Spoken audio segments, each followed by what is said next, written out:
when I used to do a podcast, my own pod, Paul and I did like a 2.5 hour pod, and it was like one of the first, maybe the first time he ever really, truly dropped the character.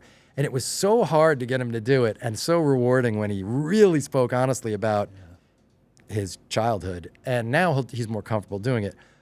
But that's way easier than getting him to really let you see people making script decisions. I can feel how uncomfortable it makes him. Yeah. Because he's a carny at heart.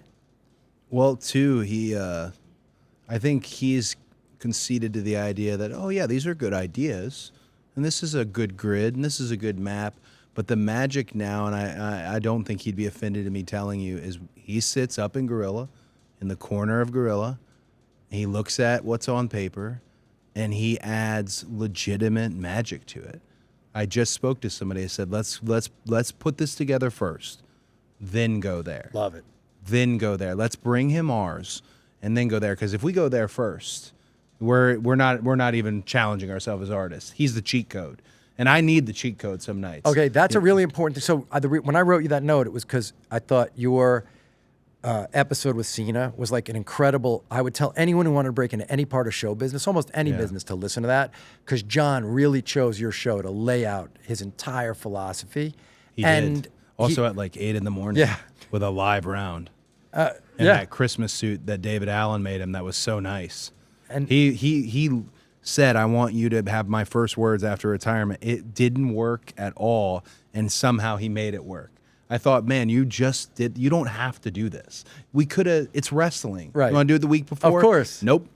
No. Yeah, 8 a.m. And but it was so great because if you listen closely to it, it gave you a roadmap to be successful at show business. How hard you have to work, how hard you have to be willing to iterate, look at the data, change. And what you just said, I just want to translate it for 1 second, is because people all the time want to know, oh, can I get notes on this idea that I have or this thing? And what you said is, make it as good as you can by yourself first.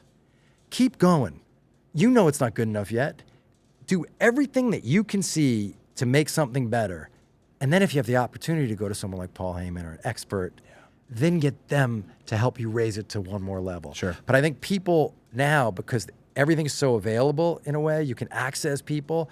People will write the note too fast, send the script into somebody too fast, try to get the audition too fast, say they should make it up from developmental to the... It's like, do all the work you can, and you will be recognized. And then try to fight your way to the next level. So you're like, let's get our story together and not have Heyman work on the thing. Not yet. And tell us the stuff we'll figure out in the next 10 minutes. Yeah. Give him the best we can do, and then let him elevate it. Absolutely. And there's kind of 3 paths and like branching paths. Mr. Heyman might give it I saw this scene once, and this is similar, and the stakes, and what if you said something like that? He'll look at it from the way my dad did. We're making movies, kid. We're making movies, kid. That was always it. We're making movies. Then if you take it the other way, say you can't get that, you got Michael P.S. Hayes down the hall. P.S. is going to take it from the perspective of, where does that leave us in a week? And then don't you want to get here? And that's going to be even better. He's taking it from the perspective of the roadmap a little bit more versus that moment in time. And then if you take it the other way, you take it to Bruce Pritchard. Right. Then Bruce is going to speak to you from the perspective of Paul Bosch and Texas, and he's got his own. The flavors here are so wild that, like I said, it's a cheat code, which some nights you need. If you're the schedule can be what it is, right? Some nights, just hey, I've told Kirschenbaum, one of our writers, there have been one night where I said, write it all down. I'll say it. Write it all down. Most of the time, this is my story. It's my character. I wanna get it as good as I can, and then you guys fix it up, filter it, produce it for me. One of the things I love about WWE is taking talented people, but then producing them. You're producing them and funneling it. And right now, Hunter has a different style funnel, Triple H that being, than than Vince had, than any other bookers had. He has a different style. That's really fun if you're a player for him to go, hey, I want to be your main guy, or I want to be one, but this is my, oh, what about this? Try it, and to try his sandbox, to try and collab and match that idea. Actors need an actor, not that you guys aren't actors, you're actors plus athletes plus storytellers, but you need someone to look at it and help tell you, well, this is what it's saying. Yeah. And it could say something slightly different. And how would you say it slightly differently? And it's part of the magic of the whole thing. You mentioned the what do you want to talk about? Again, thank you, the Wheatley American Vodka. You mentioned the one with John Cena. I'm going to be honest. John has made it a little difficult, though, because if you work with anyone in the Hollywood side of things who's like, yeah, I worked with John. Oh, okay, so I'll be first on set by 40 minutes. I'll have more improv ready. I'll be last to leave. Like, he is such an insane hard worker, and I believe in all. I saw this firsthand because we're on an episode of The Bear together. Yeah. Yes, we're both on the same episode of The Bear. Oh my gosh, yeah. And so I walked on, and I had just heard that morning that John was doing that part, and it was I love being on that show. It's an incredible thing. But there, he and I were sitting at a little table before that scene started, and he was so prepared and so ready to go, and had so many ideas, and everyone loved him. And you're standing next to him, you don't even feel like a person compared to him. He's like you're looking at this guy who's smarter than everybody and bigger and works harder, and had probably already lifted that morning. It's a bit of a problem. It's a bit of I'm saying, hey, there's a few of us who are ready. We always with his challenges. Also, why does he have to be so fucking polite? I mean, he's so fucking polite to people. So the politeness, I mean, all of it is the evolution from the QB spot here. Like, his evolution is so unique to follow and watch. I like that I have a little bit of an inside to him before he was fully, I guess, matured.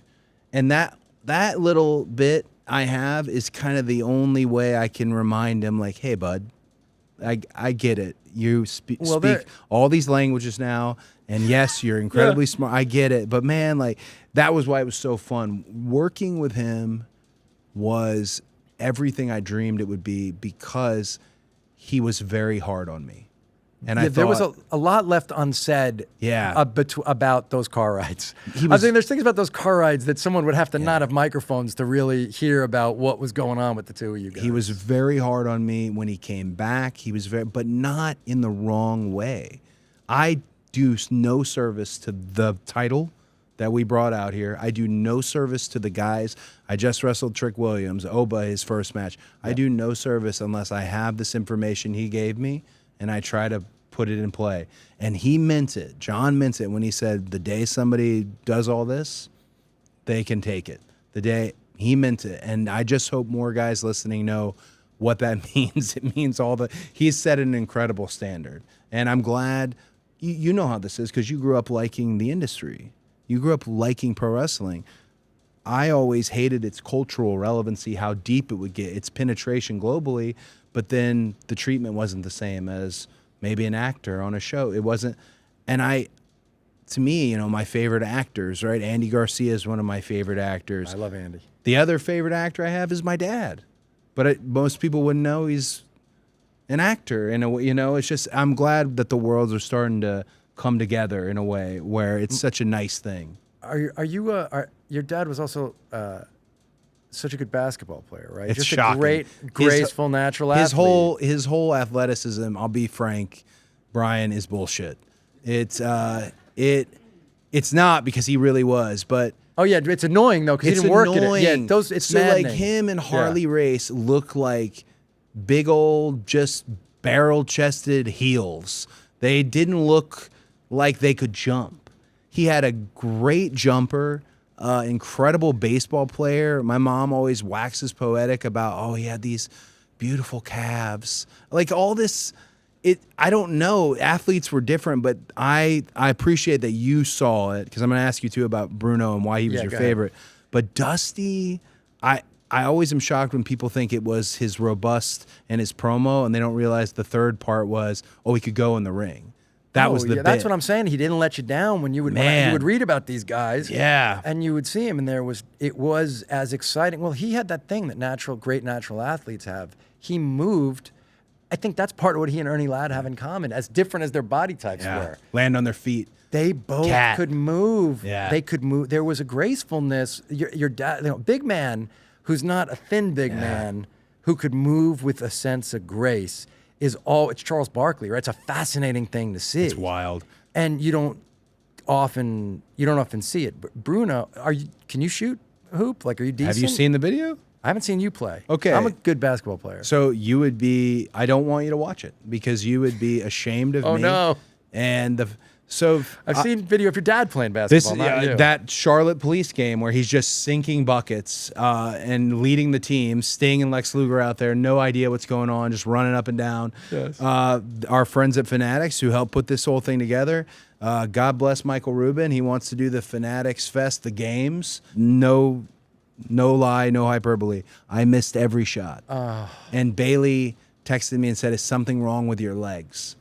Oh, I gotta see it. Craig, can someone please send me this clip? I gotta see it. It's so because they thought like, oh, he's probably got it. Where were you shooting from? Everywhere. It wasn't a 3-point contest. It was just a shoot around. And the guy, did you have a hoop in your driveway growing up? I did, and I wasn't that bad. But then, so I figured like they've seen it, and I wasn't a suit and tie, but it's still no excuse. They've seen it. They shouldn't invite me back. This year, they're like, hey, do it. You're gonna do the Fanatics games. Why? I wasn't in the running, but I think I'm going to go at it up ahead of time. So I think I'm going to go at it again, and I think I'm going to try and subvert expectations this time and get close. Tom Brady won it last year. Put some shots up. Yeah, it's a little practice. I played horse with him every day in junior high, and I never beat him ever. And one time I got close. It was always a hook. Right. Always like a little space hook, because he was a huge Dr. J fan. Oh, that's awesome. Always the hook.